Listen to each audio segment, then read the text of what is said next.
ମୁଁ ମୋ ସାଙ୍ଗକୁ ବଞ୍ଚାଇବା ପାଇଁ କିଛି ବି କରିପାରିବି। ଏମିତି କହି କେଶବ ଜଙ୍ଗଲ ଭିତରକୁ ଗଲା।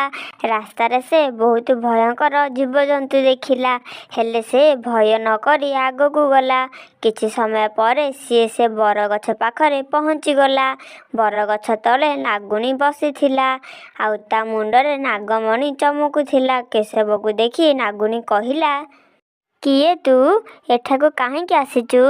ମୋ ସାଙ୍ଗକୁ ବଞ୍ଚାଇବା ପାଇଁ ତୁମର ଏଇ ନାଗମଣି ଦରକାର। ମୋ ନାଗମଣିକୁ ନେବା ପାଇଁ ଏଠାକୁ ବହୁତ ଲୋକ ଆସିଛନ୍ତି ସତ, ହେଲେ କେହି ବି ଏଠାରୁ ଯାଇନାହାନ୍ତି। ଏଇ ପଥର ମୂର୍ତ୍ତି ଦେଖୁଛୁ, ଏଇ ସବୁ ଗୋଟେ ମଣିଷ।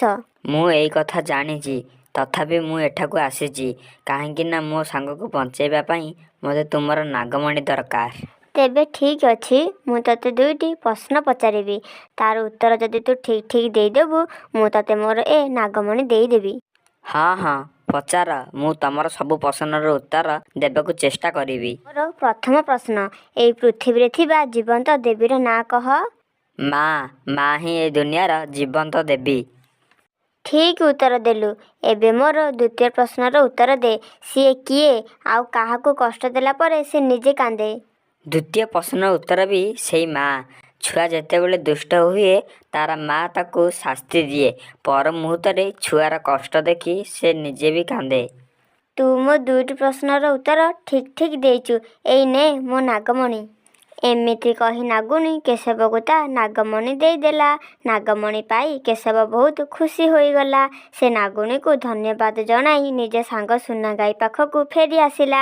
ଆଉ ସୁନାଗାଈ ପେଟରେ ସେ ନାଗମଣିକୁ ରଖିଦେଲା। କିଛି ସମୟ ପରେ ହିଁ ଗାଈଟିର ଦେହ ଭଲ ହେଇଗଲା, ସେ ବଞ୍ଚି ଉଠିଲା। କେଶବ ତା ସାଙ୍ଗକୁ ଭଲ ହେବାର ଦେଖି ବହୁତ ଖୁସି ହୋଇଗଲା। ଗାଈ ମଧ୍ୟ କେଶବକୁ ଦେଖି ଖୁବ୍ ଖୁସି ହୋଇଗଲା। କେଶବ, ମୁଁ ଏ ଗାଁ ଲୋକଙ୍କର ବିପଦ ସମୟରେ ଏମାନଙ୍କୁ ବହୁତ ସାହାଯ୍ୟ କରିଛି, ହେଲେ କେହି ବି ମୋ ବିପଦ ସମୟରେ ମୋତେ ସାହାଯ୍ୟ କଲେ ନାହିଁ। କେବଳ ତୁ ମୋ ପାଖରେ ଥିଲୁ, ଆଉ ଆଜି ତୋ ପାଇଁ ମୋ ଜୀବନ ବଞ୍ଚିଗଲା। କେବଳ ତୁ ହିଁ ମୋ ପ୍ରକୃତ ସାଙ୍ଗ।